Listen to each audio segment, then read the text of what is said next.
Hi friends, আশা করছি তোমরা সবাই খুব ভালো আছো। আর আজকে দেখো আমাদের এক কুট্টুসের ভিডিও তোমাদের সাথে শেয়ার করছি।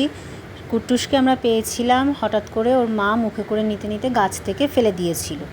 তখন কুট্টুসের লেগে গেছিলো, একটু খুব খারাপ অবস্থা ছিল। তো ওকে তুলে এনে খুব যত্ন সহকারে বড় করা হচ্ছে। আর কুট্টুস দেখো কি সুন্দর এই ঝুড়িটার মধ্যেই থাকে সারাদিন।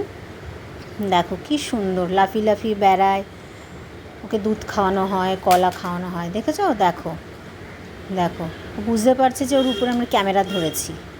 এই দেখো দুধ খাওয়ানো হচ্ছে কুট্টুসকে। কি মিষ্টি ছানাটা, সারাদিন এই ঝুড়ির মধ্যে থাকে। তারপরে ওকে ছেড়ে দেওয়া হয়, সারা ঘরে ঘুরে বেড়ায়। এ দেখো চুপচুপ করে কি সুন্দর দুধ খেয়ে নিচ্ছে, পুরো মানুষের বাচ্চার মতন। দেখো, দেখেছো কি সুন্দর দুধ খেয়ে নিল। এবার দেখো ঘুরে ঘুরে সারাক্ষণ ঘুরবে বিছানায় আর কলা খাবে। ওই দেখো, দেখেছো? কুট্টুস বলে ডাকলেই লাফি লাফি চলে আসে, ঝুড়ি থেকে বেরিয়ে পুরো গায়ের উপরে উঠে আসে। দেখো কি মিষ্টি ছানাটা না? এখনও মানে হাতটা ঠিক মতন হয়নি, পায়ে লেগে গেছিলো। লাফায়, আবার একটু বন্ধ হয়, আবার হাঁটে। দেখো কি মিষ্টি ছানা।